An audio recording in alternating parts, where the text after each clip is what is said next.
Hoy hablaremos de venenos, accediendo a gentiles pedidos de personas que nos llaman por teléfono y nos dicen, hable de venenos y cuelgan. Dice nuestro cronista que las mejores historias de envenenados pertenecen a la literatura. Yo agregaría que también las peores, naturalmente. Ahí están toda historia pertenece de algún modo a la literatura. Ahí están las obras de Shakespeare, dice nuestro cronista, o por ejemplo, aquellas que trataron y novelaron los tiempos de los Borgia, que son un verdadero paradigma en lo que a envenenadores se refiere. Mucho de lo que se contó acerca de un personaje histórico como Lucrecia Borgia, en cuanto a la cantarella, aquel famoso veneno que era exclusivo de la familia y cuya fórmula guardaban con gran cuidado, en realidad fueron invenciones de Víctor Hugo y también del libretista Felice Romani, que sabe usted era el que trabajaba junto a Donizetti. En realidad Romani y Donizetti tuvieron problemas porque hicieron la ópera esta, Lucrecia Borgia, pero copiaron el drama de Víctor Hugo, incluso con los personajes inventados por Hugo. Entonces Víctor Hugo se enojó. No Víctor Hugo Morales, sino Víctor Hugo, el escritor francés. Hizo valer sus derechos, impidió que la obra se presentara en París, entonces le hicieron unos remiendos Donizetti y Romani a la obra, y Lucrecia Borgia pasó a llamarse La Rinegata, que ya no es lo mismo, ciertamente. Pero no importa, vamos a asuntos de venenos verdaderos, por más que Lucrecia Borgia ciertamente ha sido un personaje verdadero. Hablamos mucho aquí de ella, de su hermano Césare, del otro que apareció muerto ahí, que lo tiraron al Tíber, Juan, que era el preferido del papá de todos, el Papa Alejandro, ¿no? Alejandro, que estaba casado con una señora, tenía hijos con la Vanosa, ¿no? Bueno, no importa, pero de eso ya hablamos. Ya hemos hablado muchas veces de los venenos de los Borgia. Así que hablaremos de otro. Tampoco hablaremos de Madame de Montespan, que además de filtros amorosos para Luis XIV, preparaba terribles venenos para las muchachas que osaban disputarle el favoritismo del rey. Eso ya no está tan de moda, envenenar a las personas que le disputan a uno el amor de alguien. En realidad, no sé qué se hace ahora, pero la Montespan directamente, cada vez que aparecía alguien ¿Una rival? Claro, una rival en la vecindad de Luis XIV, redondamente la envenenaba. También estaba la marquesa de Brinvilliers, que era probablemente una envenenadora bastante más exitosa que Montespan. Pero empecemos por los emperadores romanos. Muchos usaron venenos, no siempre como brebaje. Por ejemplo, Calígula disfrutaba haber descubierto un veneno que provocaba la muerte con el solo hecho de ponerlo sobre la piel de la víctima. No era necesario que la víctima ingiriera el veneno. Este veneno tuvo un nombre que es hijo del siguiente asunto, el asunto que vamos a contar. Calígula consideraba que las luchas en el circo no eran lo suficientemente crueles. Luchas eran las de antes, decía. Por lo tanto, había prohibido que los gladiadores llevasen coraza para que no salvaran tantas veces su vida. Un día un gladiador llamado Columbus ganó un combate, fue a presentar sus honores a Calígula. En verdad el luchador había sido herido levemente y Calígula, por toda felicitación, probó su veneno. Le dio al ganador una capa que estaba embebida en aquel veneno y poco después de ponérsela, el gladiador cayó muerto. Y Calígula, recordando a aquel gladiador, llamó Columbus a este veneno que había inventado nuestro simpático y querido Calígula. El siguiente emperador, Claudio, murió tras haber comido, como ya sabemos, un plato de hongos envenenados que le había servido su esposa Agripina. su última esposa, naturalmente, ¿no? Siempre uno muere por un plato envenenado por la última esposa. Probablemente la primera también puede envenenarle a uno el plato de hongos, pero en ese caso también tiene que ser la última. En realidad no fue del todo así esto, ¿no? Cuenta el cronista que el crimen estuvo a punto de no ser cometido porque Claudio había bebido tanto durante la cena que sintió náuseas y estuvo a punto de vomitar. Ya se sabe que cuando el envenenado vomita, toda la intriga corre un serio riesgo. De modo que el buen envenenador debe cuidar que su víctima no sienta deseos de vomitar, entonces no debe administrarle demasiada bebida ni hablarle de cosas chanchas, como hacen los chicos que te hacen vomitar hablándote de lombrices y cosas así. Tácito explica que Agripina, la mujer de Claudio, la mujer y la sobrina de Claudio también, espantada ante la posibilidad de que su plan fracasara, recurrió al médico Genofonte, un médico que más bien parecía historiador, que la ayudaba en sus intenciones para apurar la muerte, ¿no? Y el médico lo fue a atender a Claudio. Claudio lo llamó, dice, doctor, dice, bueno, y dice, ahora lo voy a ayudar a vomitar, le dijo el médico. Y lo que hizo fue introducir en la garganta del emperador una pluma, pero esta pluma estaba impregnada en más veneno. Y Claudio no tuvo más remedio que morir, decía allí mismo. Como sabemos, a Claudio lo sucedió Nerón, y que tenía una envenenadora oficial que se llamaba Locusta. Con ese veneno lo envenenaron a Británico, al hijo del difunto Claudio, ¿no? En la corte de Nerón fueron envenenados también Burro, su preceptor. Es curioso que uno tenga un preceptor, una especie de maestro llamado Burro. También Narciso, que era un favorito del emperador, y Palas, otro favorito que había tenido la mala costumbre de enriquecerse. Y como los emperadores accedían a las herencias de los finados, era muy peligroso enriquecer. Te mataba el emperador y era tu heredero. Bueno, esto le pasó a Palas. Durante muchos siglos los grandes señores vivían con el temor de ser envenenados y tenían siempre una colección de antídotos que eran un tesoro preciadísimo, pero en realidad se trataba de supercherías, mucho más pintorescas que eficaces. Se buscaban, por ejemplo, los cuernos de unicornio, otros el bezoar, que era una especie de cálculo que se formaba en el cuerpo de algunos animales, otros tenían dientes de tiburón, y se decía que cualquiera de estos amuletos cambiaba de color al contacto con el veneno. Entonces ponían un diente tiburón en la sopa, en las comidas, en las bebidas, y se esperaba la reacción. Si el diente tiburón cambiaba de color, entonces no se tomaban la sopa. También había un antídoto, un mejunje, inventado por el médico romano Andrómaco para Nerón, que era con carne de víbora y miga de pan, con un poco de vino y miel, y que era muy útil para combatir la peste, la impotencia, y también era antídoto para cualquier veneno. Hubo también quienes envenenaban a los condenados para comprobar el efecto de los antídotos.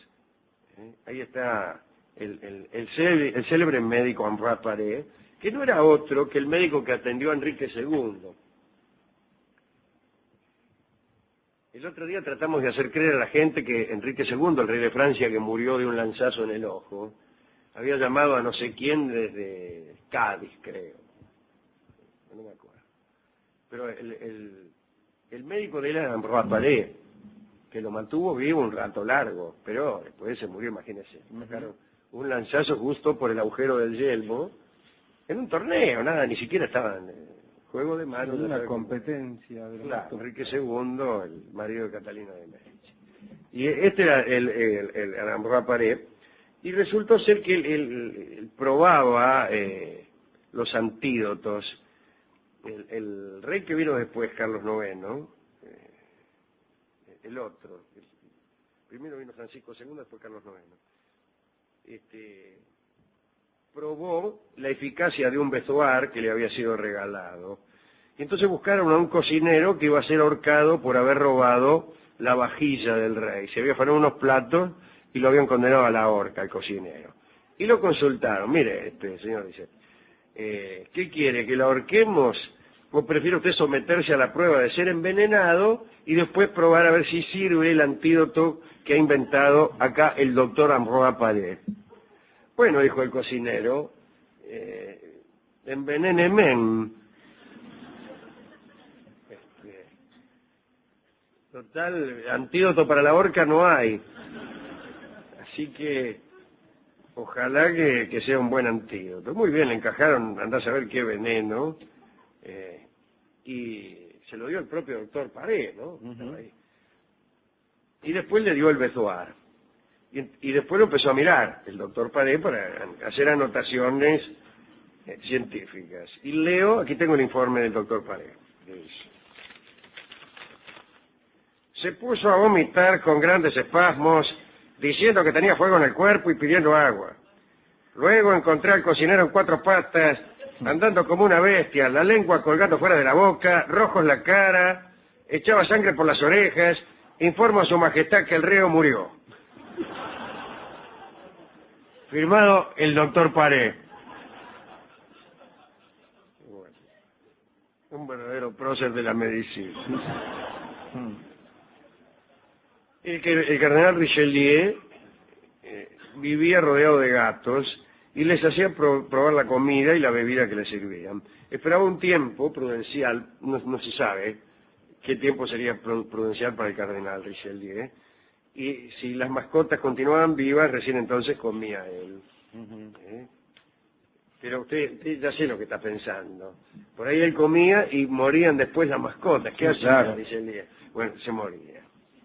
Se moría él también. Cuando eso sucedía, es decir, cuando él comía y al rato los gatos que habían sido utilizados para probar la comida también morían, él moría. En esos casos, el cardenal Richelieu moría. Contemos para terminar un intento de envenenamiento que padeció Napoleón. Fue cuando era muy joven, ¿no? Era jefe de la Guardia Nacional. Y se había hecho amante de una joven de apellido Daletti. Ella estaba casada con un tal Giborni Daletti.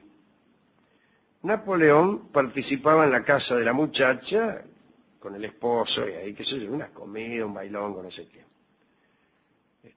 Muchas veces lo invitaba. Y el marido, el Giborni, no sabía nada de los amoríos de su esposa con Bonaparte. Ahora bien, poco después Napoleón conoció y se hizo amante de otra mujer, una mujer hermosa, y empezó a mostrarse menos comprometido con Madame Daletti. Entonces ella supuso que había una rival y decidió asesinar a Napoleón por infiel. Hay gente así que quiere que le haga. El caso es que un día Napoleón recibió un mensaje de Madame Daletti que lo invitaba a su casa. Le comunicaba además que aquella noche su marido cenaba lejos y le rogaba que fuera a reemplazarlo, en el peor de los sentidos, o en el mejor de los sentidos. Y Napoleón fue. Muy bien, llegó Napoleón, la amó y después cenó abundantemente. Dice, momento, dice, primero vamos a revolcarnos y después nos comemos unos pucheretes. Una vez que morfó, usted ya sabe cómo es la cosa, pájaro que comió voló. Sí, señor. Se volvió a su casa Napoleón y se acostó. 2 horas más tarde, Che, está bien el Che ahí, un dolor en las entrañas lo atacó con tal... Cuando uno dice Che, antes de contar un dolor, parece que a uno le doliera más. Me agarró Che acá en el... Un dolor en las entrañas lo atacó de modo tal que tuvo que pedir socorro a los gritos, que por otra parte es la forma más razonable de pedir socorro. Bueno, sería que uno pidiese socorro de modo casi imperceptible y muy bueno, socorro. Bien. Por suerte llegó un médico, quien le dio un antídoto, no sé qué, y lo alivió un poco. Después muchos vecinos, enterados de la descompostura de Bonaparte, fueron a visitarlo. A presentarle su respeto, bueno, lamento que lo hayan envenenado, qué sé yo. Y en un momento apareció Madame d'Aletti, junto con el esposo, con Monsieur d'Aletti. Y ella se acercó al oído de Napoleón y le dijo: me habéis abandonado cobardemente, y me he vengado. El veneno que recorre tus entrañas es lento, pero excelente.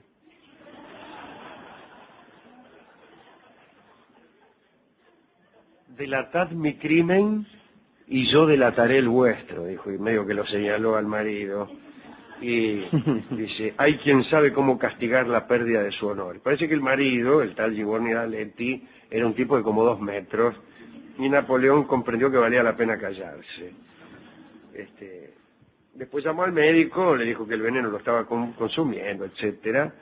Pero por suerte Madame d'Aletti no era experta envenenadora, y rápidamente el médico encontró el antídoto. Obviamente Napoleón decidió no visitar jamás a aquella dama. Algún rencor sostuvo. Cuenta Constant, el mayordomo de Napoleón, que escribe un libro muy divertido, que mucho después, cuando Napoleón fue emperador, había una lista de personas que tenían impedido el acceso a cualquier sector de la corte. Y entre ellas, sin explicar las razones, figuraba Madame d'Aletti. Yo quisiera contar una última historia, que es la que más me gusta, acerca de venenos y antídotos, y ustedes la conocen porque yo la he contado muchas veces, que es la de Mitrídates, el rey del Ponto, que vivía obsesionado ante el temor de ser envenenado. Entonces, ya no es que tenía antídotos, sino que seguía un procedimiento muy razonable.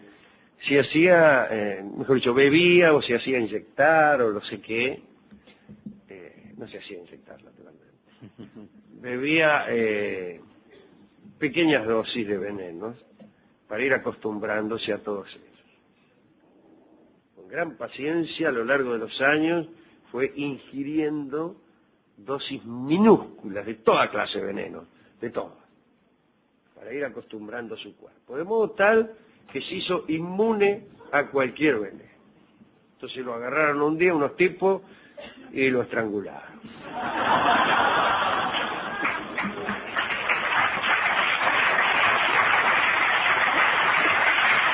Bueno,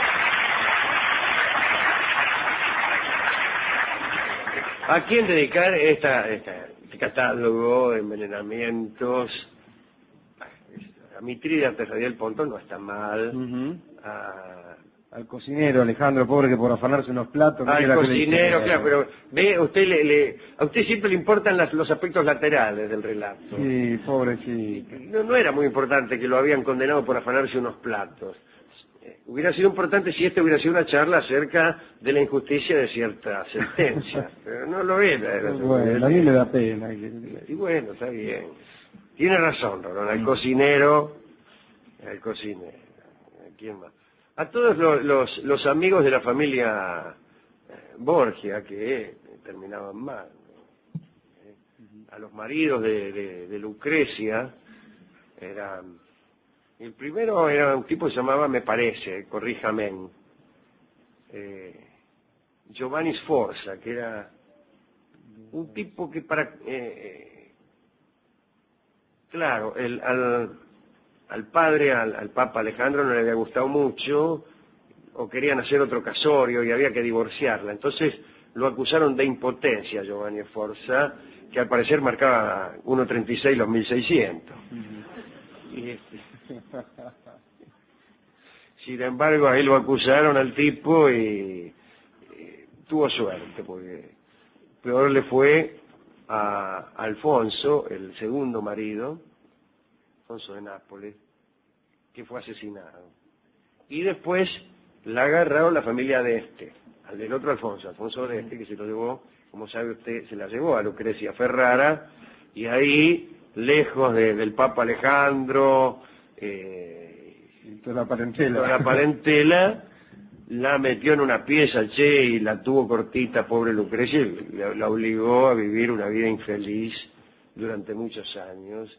Alfonso de Este era un miserable, preocupado únicamente por construir un cañón. Así que, bueno, a los amigos de la familia Borgia. Y a los cocineros del Café Tortoni también, que noche tras noche nos agasajan. Hemos ido a buscar tangos y canciones criollas con venenos. Ahí está el tango Gotas de Veneno. Qué lindo que es Gotas de Veneno. Se ha gustado el vino que adormece el alma, yo también fui compadrón. Mi vida no tiene ni un ser, ni un rato de calma. Qué lindo que es, ¿eh? Un día lo vamos a cantar. Pero no, nunca lo vamos a cantar. Si no, ¿por qué no lo pusimos hoy? Porque nos gusta, pero ese cachito. Se ha gustado el vino que adormece el alma. ¿Usted no le gustan pedacitos? Sí, de muchas canciones. Sí, De muchas canciones que después se desmerecen. ¿No es cierto, Osvaldo? Hay canciones que por ahí tienen un pedazo noble, 4 compases nobilísimos, y después hay que tocarla toda. Se ha gustado el vino que adormece el alma. Bueno, pero no vamos a oír Gotas de Veneno, sino un tango que parece que no hablara de venenos, pero sí. Se llama La Última Copa. Vamos. Es claro. ¿La última copa de qué? La última copa, verdaderamente la última. Es un tango de larga fama. Vamos a escucharlo por un amigo de este programa que es Guillermo Rico. En la versión de Guillermo Rico, La Última Copa, un tango de una cierta dificultad para algunos cantantes.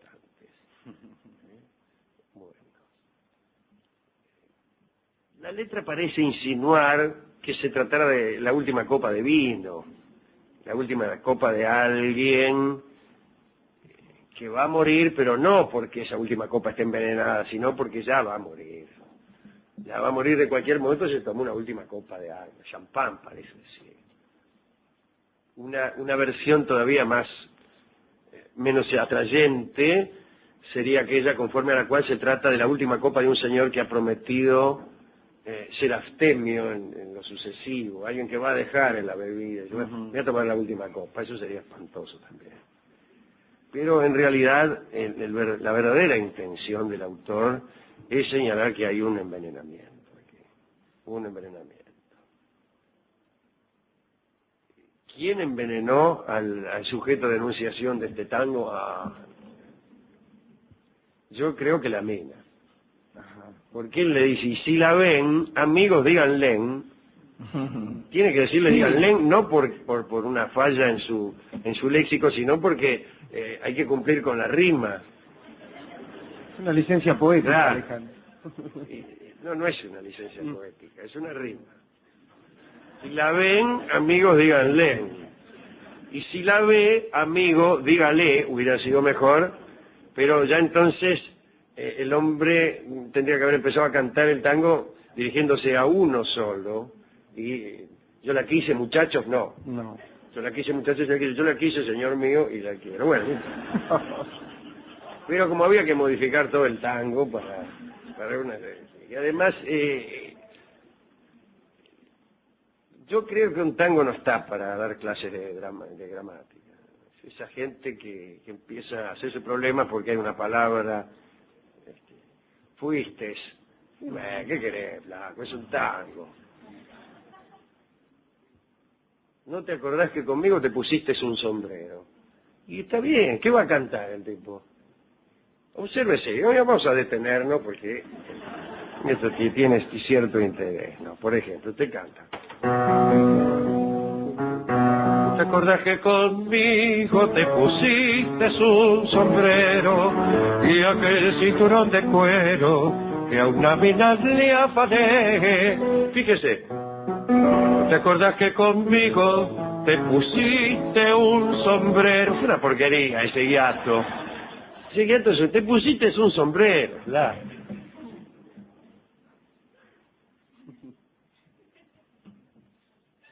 Vos que fuiste el amigo, Claro, mi amor. claro. Vos que fuiste el amigo y ahí paraba. Hay que bromar. Estamos escuchando tango. Así que déjenme tranquilo. Bueno, Guillermo Rico lo canta bien. La última copa, dedicado a todos los que han sido envenenados, canta Guillermo Rico.